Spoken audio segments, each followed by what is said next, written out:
Добро вечер, започнува светот денес на Тера. Еве ги вестите на денот.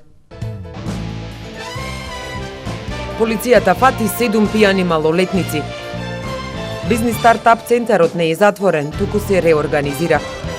Битолчани почнаа да се греат. Денеска ниско загадување во Битола.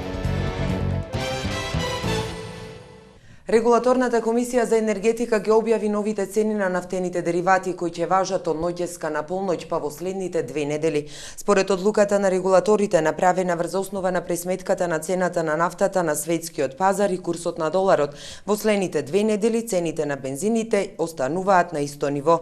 Така Евросупер БС 95 во следните 2 недели ќе се продава за 77 денари за литар, а Евросупер БС 98 за 78,5 денари за литар. Единствено се намалува цената на евродизелот и екстралесното масло за домаќинство, и тоа за 1 денар. Дизелот сега ќе се продава по цена од 64,5 денари за литар, а маслото за домаќинство ќе чини 53,5 денари за литар. Мазутот поевтинува за 0,091 денар за килограм и ќе се продава за 38,752 денари за килограм. Со заладувањето на времето се стравува дека ќе се зголеми загадувањето. Вообичаено е така заради начинот на кој се греат битолчани. Затоа подолу во вестите. Пред тоа за квалитетот на воздухот. Денеска барем според мерната станица 1. Таа покажува дека денеска имаме ниско загадување. Во Битола денеска во 10 часот, според податоците од Министерството за животна средина, каде информациите за квалитетот на амбиенталниот воздух се достапни за граѓаните, стои дека дишиме чист воздух. Според останатите податоци, во 10 часот утринава, високо ниво на загадување имало само во Тетово, а средно загадување на воздухот во Кочани и Кавадарци, и тоа кај PM10 честичките.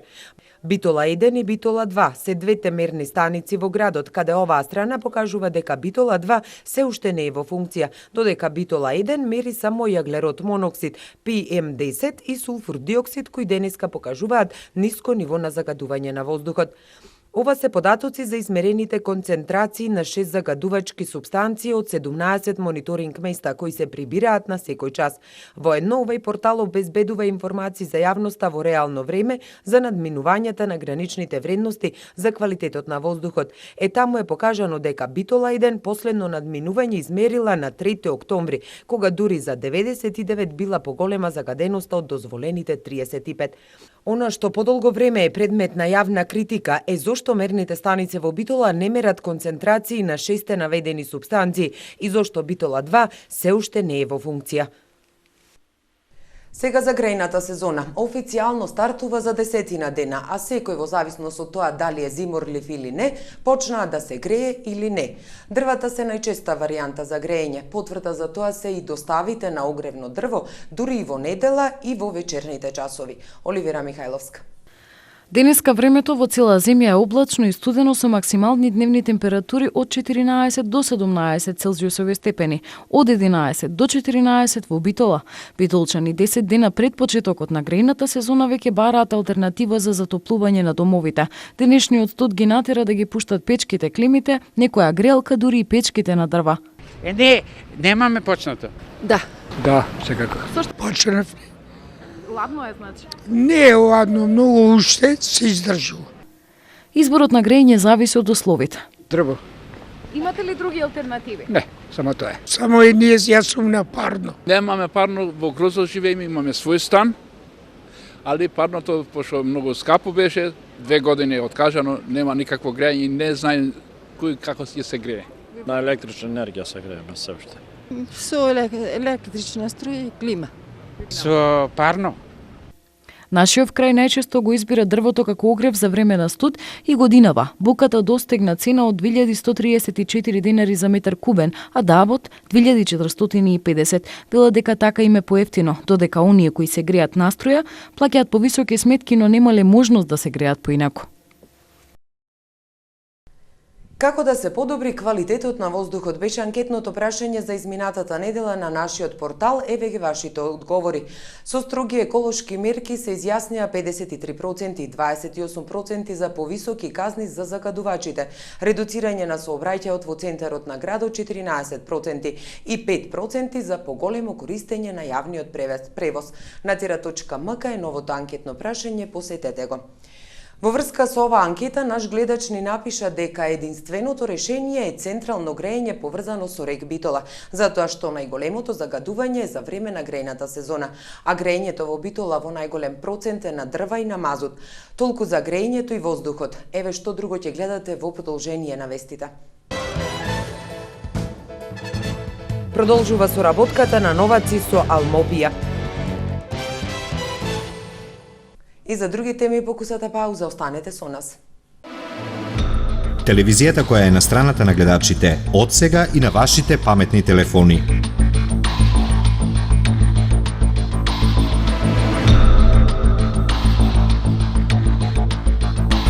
Секојдневно преку 300 информации во Актуел, Свето денес, ритамот на градот, Спорт рапорт, забавниот сервис на Тера.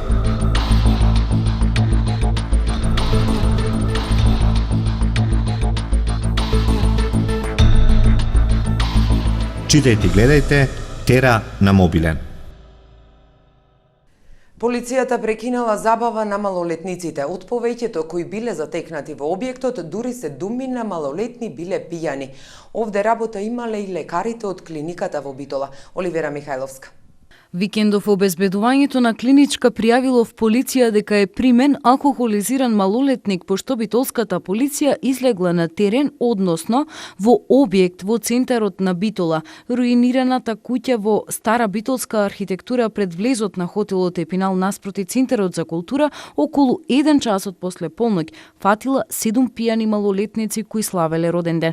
По полициската контрола, бидејќи се работи за малолетни лица, истите заедно со своите родители биле повикани на разговор во полициска станица. Според Кривичниот законник на Република Македонија, алкохол не смее да се точи до 10 часот наутро и на алкохолизирани малолетни лица. Во случајов, дури 7 малолетници биле во алкохолизирана состојба, што укажува дека казни ќе има заради констатирано кривично дело точење алкохол на малолетни и пијани лица, како и прекршок овозможување присуство на малолетни лица по 24 часот. Бизнис стартап центарот од Битола не бил затворен, туку се реорганизира. Вака за Тера објаснува директорката на центарот Розита Талевска, која писмено од странство ни објасни за што станува збор, демантирајќи ги гласините дека на центарот му ставиле клуч. Маја Богоевска. Бизнис стартап центарот работи и не се точни информациите дека е под клуч. Годинава фокусот е постигнување на одржливост на организацијата. Одржливоста сама по себе носи промени, а промените носат предизвици. Како и неголемите брендови во светот, така и БСЦ се развива, трансформира, ребрендира и ова е најголемиот предизвик не само за нас, туку и за било која организација која работи на база на проекти. Вели за Тера Розита Талевска, директор на БСЦ. Вака таа ги демантира шпекулациите дека е ставен катанец на овој центар. Во писмениот одговор, заради нејзиното патување во странство, вели дека од мај наваму им е даден простор да се регрупираат како организација за подобро да се подготват за престојната одржливост која следи со завршувањето на проектот, кој требаше да заврши уште на крајот на 2013 година, но беше продолжен до крајот на оваа година. Според неа, проектот не бил суспендиран од страна на УСАИД, а за ревизијата вели дека е составен дел од работењето на организации и од нивни профил. Категорична е дека неправилности не постојат. Постојат само препораки за поефикасно и ефективно работење по меѓународни стандарди. Кон ова и фактот дека бизнис стартап центарот успешно поддржа над 200 компании во минатото преку различни услуги и ќе продолжи со поддршка на компаниите преку нов пакет услуги, вели Талевска. Грк на Меджитлија фатен со 500 штеки цигари. Со бугарско БМВ криумчарел Монте Карло Блу со македонски акцизни маркички. Оливера Михајловска. Царинските службеници од граничниот премин Меджитлија спречија обид за нелегално изнесување на цигари, при што привремено задржаа 499 штеки цигари во вредност од околу 275.000 денари, додека на граничниот премин Богородица во два одвоени случаи биле задржани 55.000 евра во чекови и една златна нараквица составена од 24 златни турски лири со процената вредност од околу 106.000 денари. Инаку на 5 овој месец во пладневните часови за излез од државата на граничниот премин Меджитлија се пријавило патничко возило марка BMW со бугарски регистарски таблички управувано од грчки државјанин, кој на прашањето на царинскиот службеник изјавил дека нема што да пријави за царинската контрола. Поради сомневање во изјавата на возачот, и поради тоа што возилото било со целосно затемнети стакла, царинските службеници го селектирале за детален преглед. Возачот со кратко отварање и брзо затварање на вратата од багажникот се обидел да го избегне прегледот, но на инсистирање на царинските службеници повторно го отворил багажникот и задните врати на возилото, при што биле откриени неколку картонски кутии прекриени со кеси и палта полни со цигари марка Монте Карло Блу со македонски акцизни маркички. Возачот не поседувал никаков документ за цигарите, што според неговата изјава биле набавени во магазин во Скопје. Соработката меѓу општините Новаци и Алмопија ќе продолжи и после завршувањето на проектот Жива историја, жива природа. Ќе продолжат да работат на уште еден проект кој ќе трае 15 месеци. Маја Богоевска. Во Новаци денес се одржа третиот поред координативен состанок меѓу општина Новаци и општина Алмопија од Грција во рамките на проектот Жива историја, жива природа, со цел да ја резимираат досегашната работа. Да видиме што имаме постигнато и што имаме завршено и што треба да завршиме. Овој проект трае до крајот на месец декември. Е пролонгиран од грчка страна мислам до март месец, а од наша страна веќе е завршен и ќе ги разгледаме и понатамошните можности за меѓусебна соработка, бидејќи имаме добиено еден и друг проект, исто така Жива историја, жива природа, продолжение на овој истиот, кој ќе го спроведуваме во наредните 15 месеци. Претходно имаа средба во Алмопија. Многу е добро да се напомене дека и двете општини географски се многу слични. Тоа значи дека општина Алмопија има околу 40 села или населени места, што е приближно ист број како со општина Новаци. И поради ваквата поставеност, овие две места имаат многу заеднички карактеристики и затоа соработката треба да се продолжи. Она што го потенцира градоначалникот како место за кое треба да се посети задолжително е Лутраки и господинот градоначалник сите ве поканува, односно не поканува да го посетиме тоа прекрасно место. Во рамките на проектот досега се реализирани 3 програми: реконструкција на мостот во Зовиќ, реконструкција на куќата на Калеш Андја во Старавина и реконструкција на црквата Свети Димитрија во Градешница. Она што преостанува за реализација е поставување на мапи за обележување на терените и издавање туристички водичи. Околу 93% од студентите не се согласуваат да бидат екстерно тестирани. Скоро сите студенти не се согласуваат да бидат екстерно тестирани, покажала анкетата на порталот fakulteti.mk.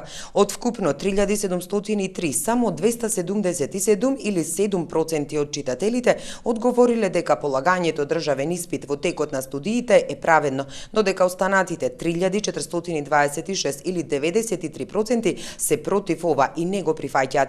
Дел од студентите сметаат дека евентуално би било оправдано да има државен испит на крајот од студирањето, по примерот на одредени факултети за кои се добива лиценца за работа, но не и во втора година, на средина од студирањето, пред се поради тоа што високото образование се оценува според кредит трансфер системот. Еве што донесува светот. Борисов сака да формира влада за да ја спаси Бугарија од банкрот. И за други вести од светот, покусата пауза, останете со нас. ГЕРБ победи на изборите во Бугарија. Партијата на десниот центар ГЕРБ на поранешниот бугарски премиер Бојко Борисов е победник на предвремените парламентарни избори што се одржаа вчера, но на партијата ќе и требаат коалициски партнери за да владее. Централната изборна комисија на Бугарија објави дека од преброените 99% од гласачките ливчиња ГЕРБ освоила речиси 33% од гласовите. Порталот на ГЕРБ ја отфрли можноста за формирање на коалициска влада со социјалистите или со партија на турците, кои заедно освоија околу 15% од гласовите. Бугарин уапсен за верижниот судир кај Солун. Грчките власти објавија дека привеле еден бугарски државјанин под сомнение дека е виновен за тешката сообраќајна несреќа која се случи вчера во близина на Солун, а во која 4 лица загинаа, додека 20 се тешко повредени. Според првичните информации станува збор за возачот на камионот која предизвикал трагедијата во која беа оштетени 40 возила. Грчките полицајци соопштиле дека се уште не се идентификувани загинатите, но според првичните податоци животот го загубиле двајца мажи и 2 жени. Меѓу повредените пак има и едно 4-годишно дете кое е во тешка состојба. Сообраќајката се случила на патот кој ги поврзува градовите Солун и Верија. Весникот Зидојче Цајтунг наведува дека Косово и Босна предводат во регрутацијата на џихадистите од Балканот, а истакнува дека во целиот регион се преземаат мерки кои предвидуваат и затворски казни.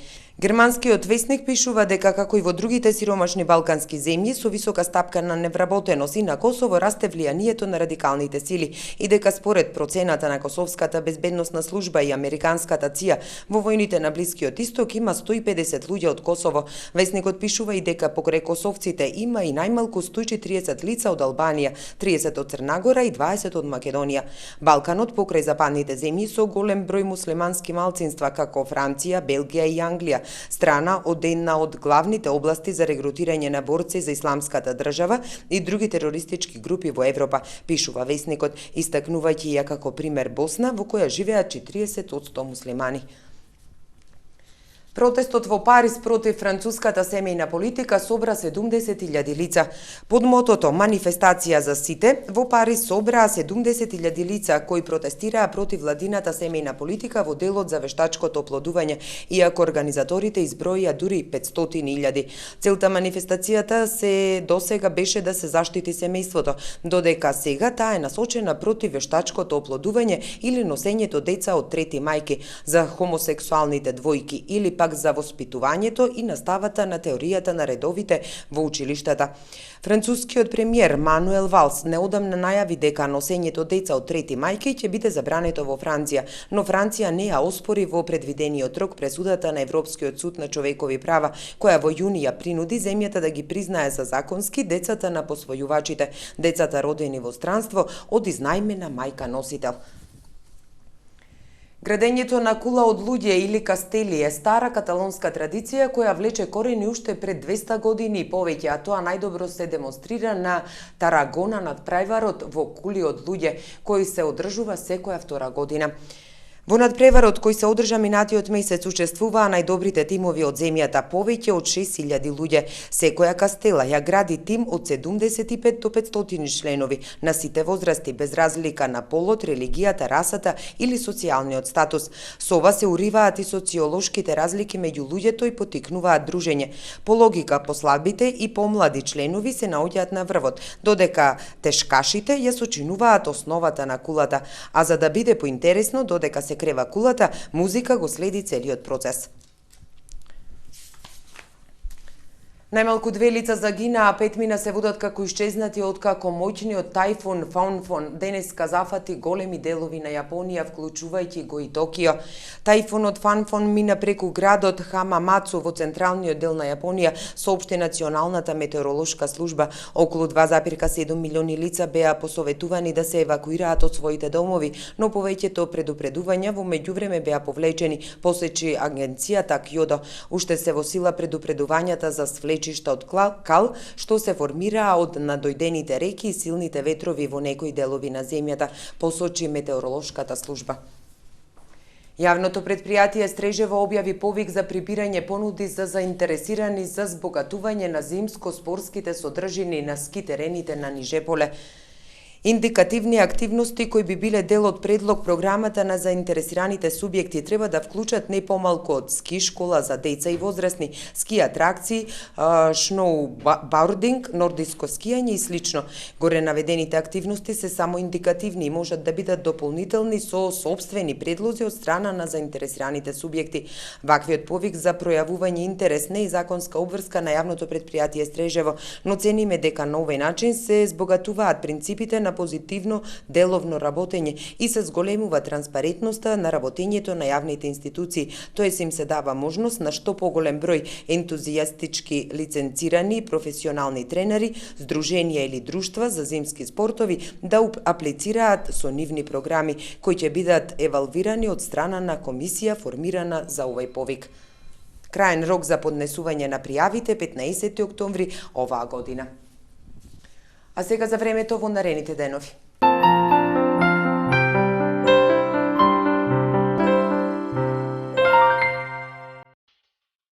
Какво ќе биде времето утре во Европа?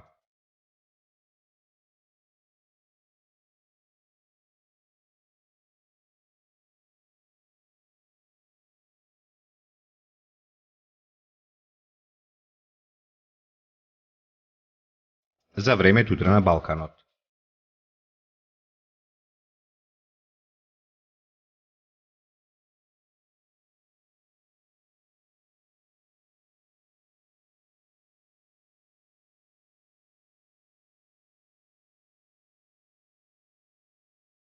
Какво ќе биде времето утре во Македонија?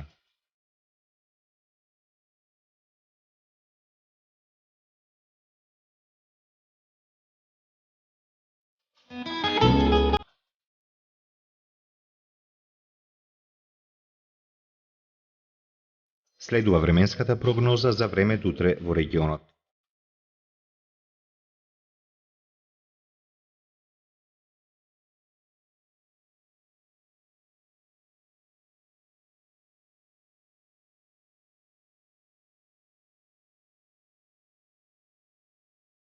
Какво ќе биде времето утре во Битола?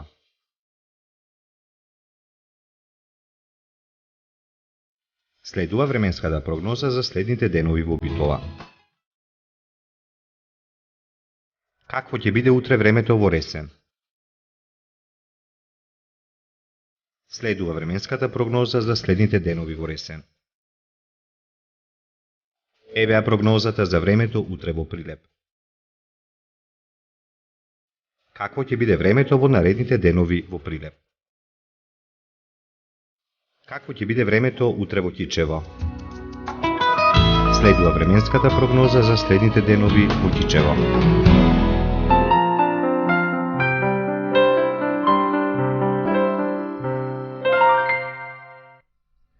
Тука е крајот на Светот денес. Ви благодариме за вниманието. Имајте пријатна вечер со Тера.